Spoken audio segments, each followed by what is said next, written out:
The elderly hero. I'll never forget that Friday night when I was working at the local Italian restaurant, Giovanni's. It had been a hectic week for me, and I was more than ready for the weekend. You know that feeling, right? When you can't wait to just kick back, relax and forget about work. But as I was about to learn, some nights at work are simply unforgettable.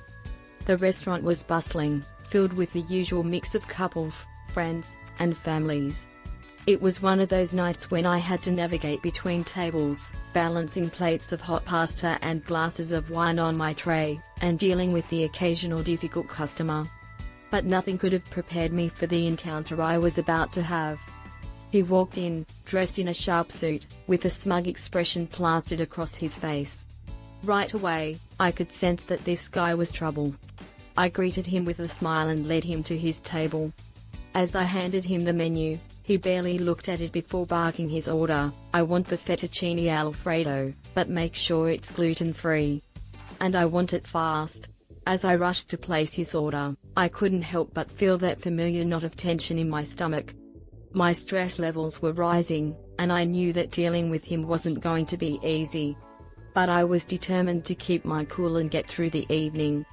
The kitchen was swamped with orders, but I managed to get his meal ready in record time. As I placed his dish in front of him, he barely glanced at it before sneering, "This looks disgusting. I can't believe you're serving this to customers. Take it back and bring me something edible." I felt my face heat up, but I managed to keep my composure as I apologized and took the plate back to the kitchen. The chef was less than thrilled, but we quickly prepared another dish for him, hoping it would meet his high standards. When I served the new dish, he took one bite, and his face turned red with anger. "This is still not gluten-free. Are you trying to poison me?" he yelled, causing the entire restaurant to fall silent. I could feel everyone's eyes on me, but I swallowed my pride and apologized once again. As I turned to leave, I noticed a group of regular customers exchanging concerned glances. They had been observing the whole situation unfold, and one of them, an older gentleman named Mr. Jenkins, decided to intervene. "Excuse me, young man," he called out to the rude customer. "I've been coming to this restaurant for years, and I've never seen such disrespect towards a hard-working employee. If you don't like the food, you can always leave."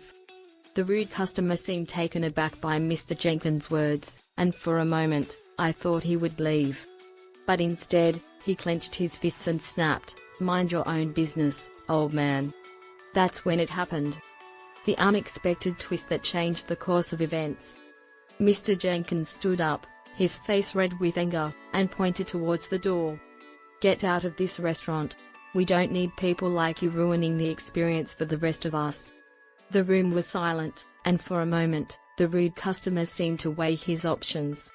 But then, he let out a huff of indignation, grabbed his jacket, and stormed out of the restaurant, slamming the door behind him. The tension in the room immediately dissipated, and everyone returned to their conversations, smiling and nodding in approval. As I thanked Mr. Jenkins, he gave me a warm smile and said, "No one deserves to be treated that way." The silver lining to that whole ordeal was the tips were amazing after the rude man had left. A neural narration story.